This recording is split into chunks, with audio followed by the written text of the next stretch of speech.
So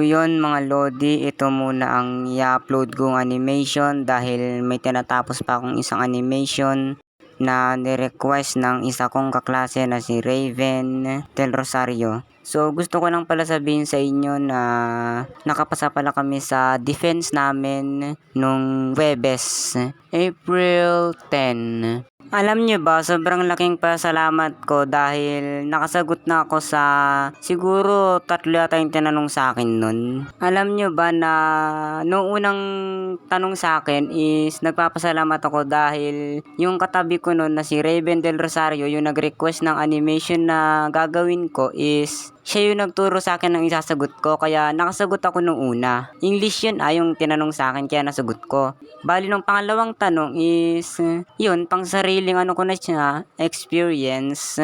Yun, pang sariling experience ko na siya, kaya nasagot ko rin dahil nasa experience ko na yun Kaya nagpapasalamat ako kasi nasagot ko yung 3 tanong sa akin. Bali nakalimutan ko yung panghuli.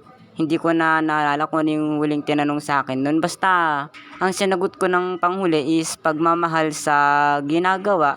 Yun ang sagot ko nun. Kasi Tagalog lang naman yun So, yun palang huling tanong is para sa aming lahat pala yun, okay? Nagkamali lang ako ng sinabi. And bakit ko nga pala ginawa tong animation na to? Kasi tungkol to sa defense namin. Alam nyo naman yung nasa title, nakapasa kami sa defense. Yun ang title ng animation na ito. And gusto ko lang din sabihin sa presidente namin na nagpapasalamat ako dahil siya yung nagturo sa amin at nagbigay ng mga ilang tips na pwedeng itanong ng mga teacher namin sa AP5 at sa Corpor. And gusto ko lang din sabihin na magaling yung leader namin magturo sa amin, kaya hindi ako kinabahan. Kahit nga ilan sa klase ko hindi rin kinabahan Yun, nagpapasalamat ako dahil yun nga, nakasagot kaming lahat dahil sa kanya, at yung tinanong niya sa amin is nakasulat yun sa tanong dun sa kaklase ko, kaya nasagot ng isang kaklase, at yung tinanong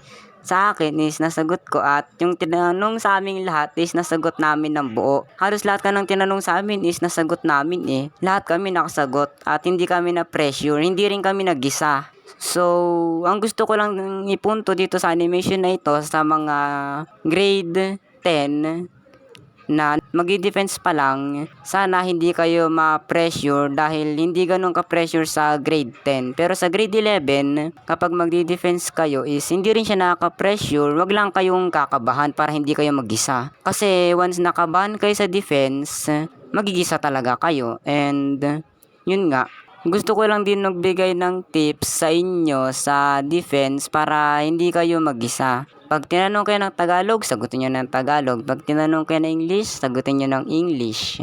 So, yun. At yung sagot nyo is andun lang din yun sa title ng defense na gagawin nyo, at andun lang din yun sa statement of the problem. And yun, kung mag-defense na kayo, is ipapaliwanag nyo lang naman kung ano yung inaral nyo, at yun, kailangan magaling magpaliwanag yung magpapaliwanag sa inyo. Kunwari, yung leader magpapaliwanag, at kapag tinawag kayo na magpapaliwanag na is huwag kayong kakabahan para hindi kayo mautal-utal, kasi kami, hindi talaga kami kinabahan. And kaya nasagot namin ng maayos, kaya nakapasa kami. So yun, makakapasa rin naman kayo kung hindi kayo kakabahan.